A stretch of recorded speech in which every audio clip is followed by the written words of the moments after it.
السلام عليكم. اتأكد يا صاحبي ان التطبيق التالت يكون على موبايلك. من اجمد واهم التطبيقات اللي هتجربها الايفون او الاندرويد، فلازم تستخدمه. من غير ما اطول عليك يا صاحبي، خلينا نبدأ باول تطبيق معانا، وهو التطبيق ده. وهو عبارة عن تطبيق آلة حاسبة عادية بتحسب عليها وتعمل عليها كل المعادلات الحسابية بتاعتك زي ما انت شايف كده. لكن مجرد ما بتكتب الكود ده وتضغط هنا، هيحولك على موبايل تاني مخفي تقدر تخفيه في تطبيقاتك وصورك او اي حاجة حساسة جوه الملف ده او جوه الموبايل ده. وده كله هيتم عن طريق التطبيق اللي هتحمله من اللينك اللي هتلاقيه تحت في الوصف. وبمجرد تنزيله كده هيظهر لك تطبيق آلة حاسبة عادي. مجرد ما تفتح هيطلب منك انك تضغط هنا وتديله الصلاحيات بتاعته، ويطلب منك الكود اللي هتدخله وهيحولك على الموبايل المخفي. ولكن يا صديقي الكود ده نضغط على هنا نكتبه كده تاني. وفي حالة لو نسيت الكود ده ممكن تدخل بباسورد او نمط انت بتحدده، ولو ظهر لك اعلان اطلع منه بالشكل ده. وبس كده يا صديقي بيظهر لك التطبيق بالواجهة دي من هنا، وبتقدر تخفي التطبيقات بتاعتك اللي انت عايز تخفيها، وليكن ماسنجر، انستجرام، واتساب. وتضغط على التالي. بعدين هيطلب منك انك تخليه هو المشغل الرئيسي عشان تقدر تخفي تطبيقاتك وصورك بطريقة سهلة.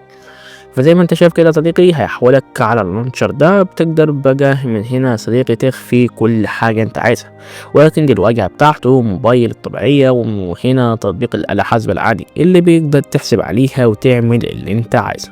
محدش يشك نهائي ان التطبيق ده آلة حاسبة. اول ما تدخل يا صديقي الكود بتاعك اللي احنا كتبناه بيظهر لك التطبيقات بتاعتك المخفية او الصور مجالات ملاحظة اللي تقدر تخفيها هنا. والتطبيق التاني اللي معانا تطبيق بيغير لك أزرار التحكم لأشكال رهيبة هتعجبك. زي ما انت شايف كده لما تيجي تعلي أو توطي الصوت، دي الأشكال اللي هتظهر لك. عارفين التطبيق ده يستحق إنك تثبته. بعد ما تعمل له فتح على طول هيظهر لك بالواجهة دي. ودي طبعا الأشكال اللي هو بيديها لك، أشكال أزرار الصوت حرفيا راقية جدا جدا. كل اللي عليك إنك تضغط على كلمة ستارت، وبعدين تضغط هنا بعدين accept.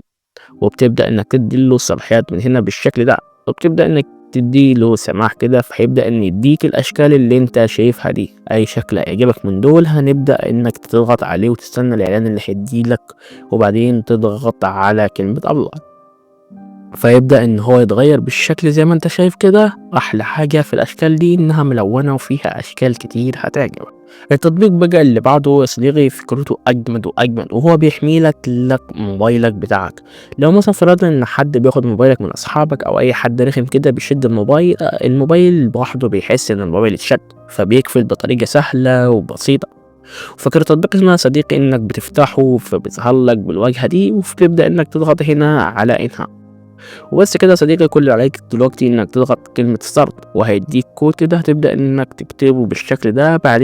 تنشط بعدين نضغط هنا تنشيط مرة تانية وتفتح التطبيق عادي. فدلوقتي يا صديقي بمجرد ما التطبيق يحس منك بأي رجة هتلاحظ الموبايل بتاعك اتقفل، ومش بالبصمة لأ بالنمط اللي انت كاتبه.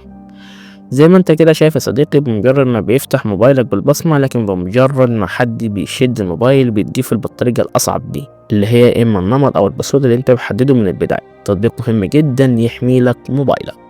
ولو التطبيق ده مش عاجبك اتأكد ان التطبيق التالت اللي هنشرحه دلوقتي أجمد وهيخلي موبايلك في حتة تانية خالص.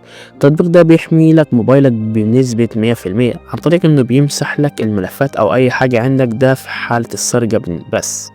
كل اللي عليك بس يا صديقي بتضغط هنا نديله تفعيل.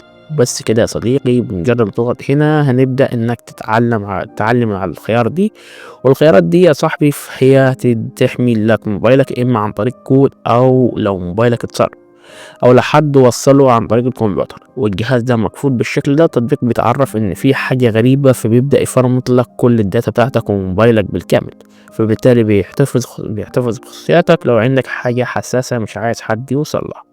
التطبيق اللي بعده كده يا صديقي من امتع التطبيقات اللي انا جربتها، وحسيت كده ان في انجاز. هو متعقب العادات كده. التطبيق ده يا صديقي مجرد ما بتفتحه بيبدأ يديلك شوية خطوات انت بتمشي معاها واحدة واحدة، فبتحدد ايه العادات اللي انت عايز تعملها.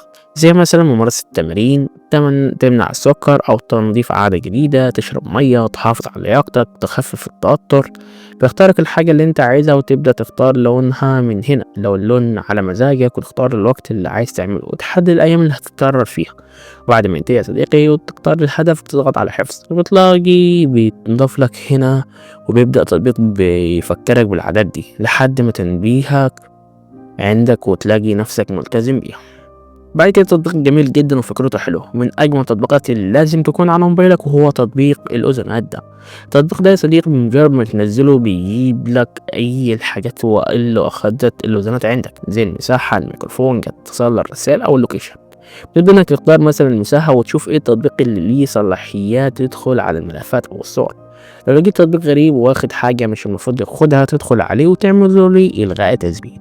نفس الحوار على الميكروفون واللوكيشن والاس ام اس. اي تطبيق غريب يا صديقي تحس انه بيراقبك او بيتجسس عليك، هتلاقيه هنا في التطبيق ده، فابدأ امسحه واحمي موبايلك بس. وكل عادة صديقي عادك تكتب لي تحت في الكومنتات ايه اكتر تطبيق فكرته كانت مميزة كده وممتعة ليك، علشان اعمل لك اكتر من النوعية دي. ولو انت جديد تقدر تشوف الفيديوهات دي جامدة جدا جدا، واشوفكم في الفيديو الجاي، ويلا سلام.